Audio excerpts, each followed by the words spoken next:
In 1997, Apple was just 90 days away from bankruptcy. The CEO of Dell said the company should be shut down, and the CEO of Microsoft laughed at their biggest product on camera. Back then, almost nobody believed Apple would survive. Today, Apple is worth around $4 trillion, more than most countries on Earth. So what happened? This is how three men in a garage built the most valuable company in history, and how one of them sold his share just 12 days later for $800. On April 1, 1976, three men signed a partnership agreement to start a computer company. Steve Jobs, Steve Wozniak, and a 41-year-old engineer named Ronald Wayne. Jobs and Wozniak each took 45%, while Wayne took 10%. 12 days later, that 10% was gone. Wayne sold his stake for $800 and later accepted another $1,500 to give up any future claims, bringing his total exit to $2,300. Today, that same stake would be worth somewhere between $75 and $400 billion. Wayne, now 91, has never regretted it. As he once said, "I was 40. These guys were in their 20s. They were whirlwinds. If I had stayed, I probably would have been the richest man in the cemetery." Apple's first product, the Apple I, was a hand-built circuit board priced at $666.66, simply because Wozniak liked repeating numbers. Then came the Apple II in 1977, one of the first successful mass-produced personal computers, followed by the Macintosh in 1984, launched with a Super Bowl ad directed by Ridley Scott. Everything was working, and just when it seemed like Apple was on its way, everything started to fall apart. In 1985, Steve Jobs lost control of the company he founded after clashing with the CEO he had personally recruited. He left and started a new company called Next, and around the same time bought a small graphics division from Lucasfilm for $10 million and renamed it Pixar. Apple, meanwhile, was collapsing.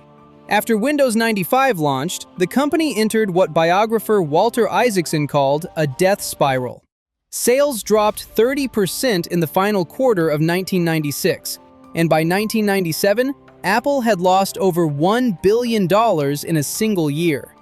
At that point, Apple wasn't just struggling, it was disappearing. Products were confusing, sales were collapsing, and nobody really knew what the company even stood for anymore. Then came the moment that changed everything. Apple bought Next for $429 million, bringing Steve Jobs back.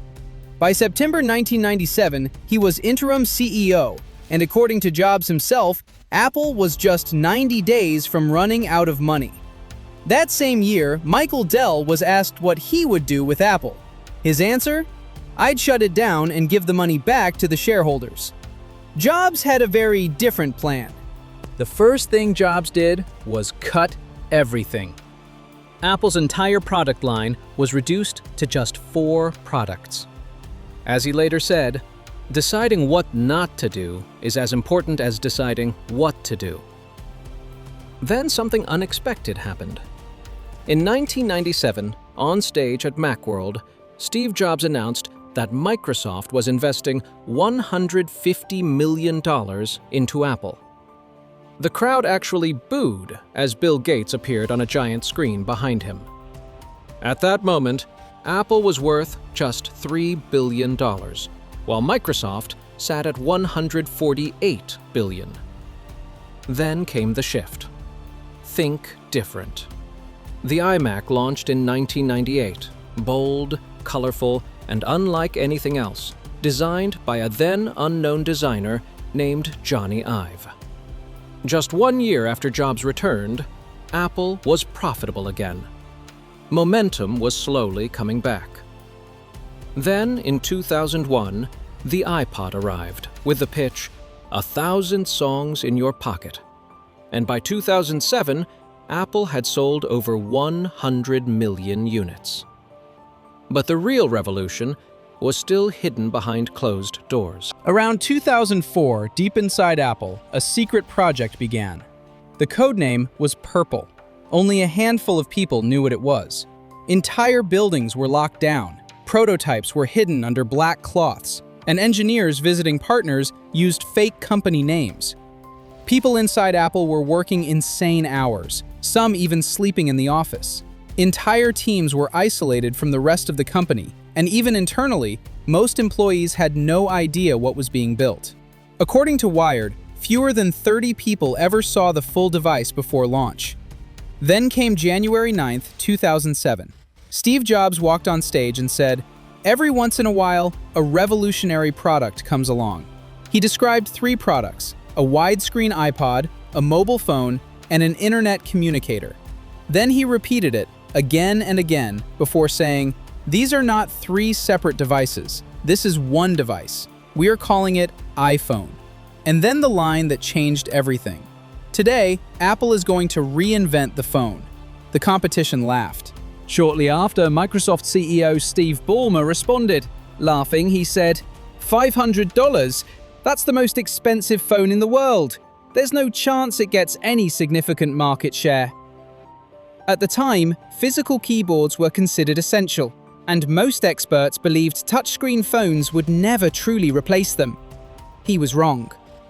BlackBerry collapsed, Nokia lost its dominance, and the entire smartphone market shifted. The iPhone didn't just win, it erased the competition. In 2008, Apple launched the App Store with around 500 apps and a 30% commission, creating one of the most profitable systems ever built. Then came the iPad in 2010, and in 2011, Steve Jobs stepped down, naming Tim Cook as his successor. 2 months later, Jobs passed away, but the machine kept running. In 2018, Apple reached $1 trillion in value. In 2020, it hit $2 trillion.